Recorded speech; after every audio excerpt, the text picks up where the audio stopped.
ago I made my video titled Proof That God Does Not Exist. And there was quite a lot of response from people who I suspect didn't watch the video and only commented on the title.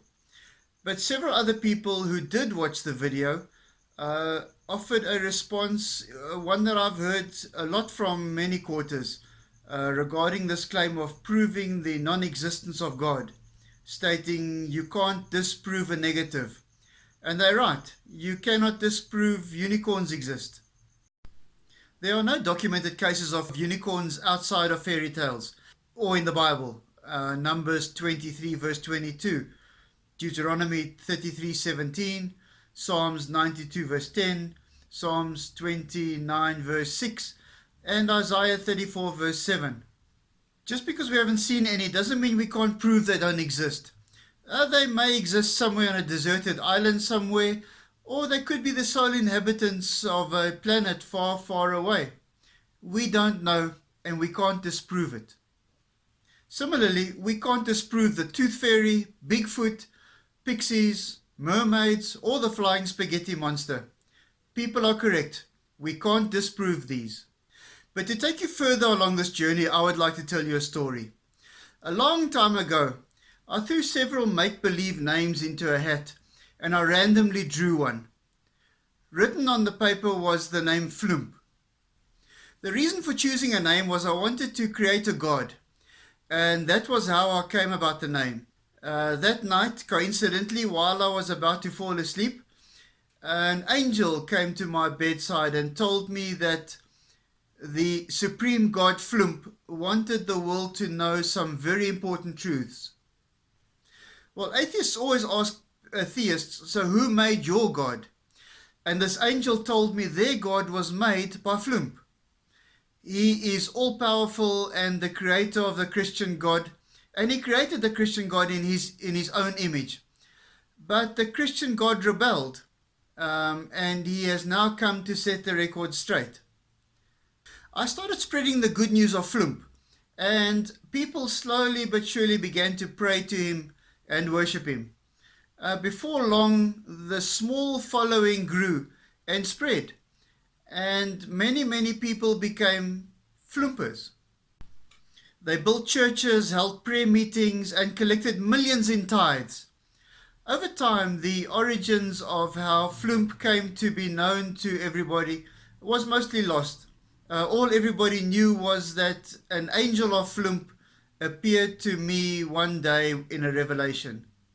One day, many years later, while my granddaughter was rummaging through the attic while we were spring cleaning, she came across a chest with all the notes of when I created Floomp.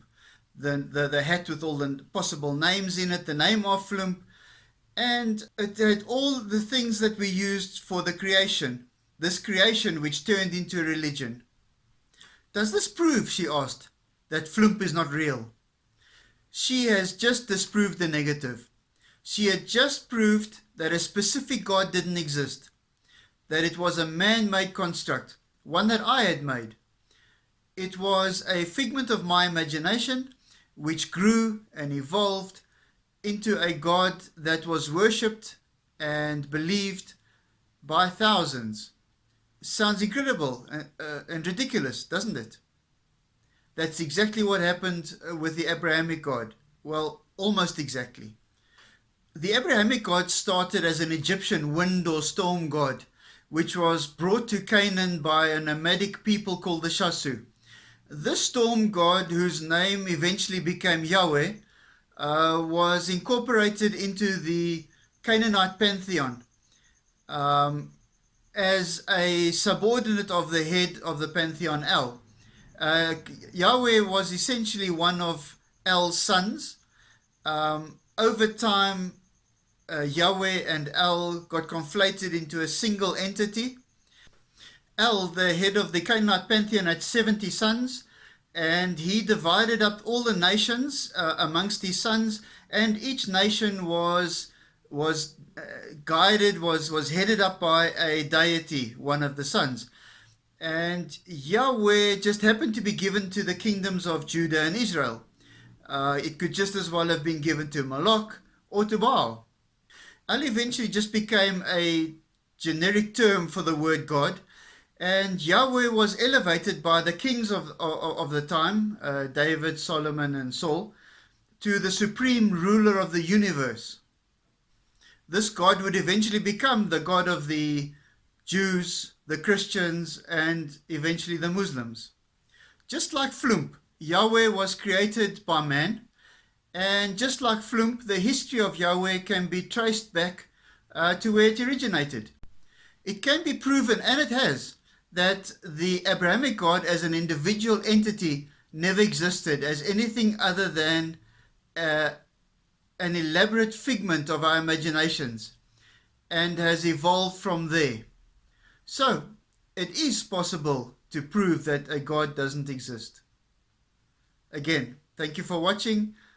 This video was short, but it's more of an elaboration of a problem I had, an idea that I had on the previous video. That previous video, there is a link to it down in the description. Again, please don't forget to subscribe, and speak to you soon.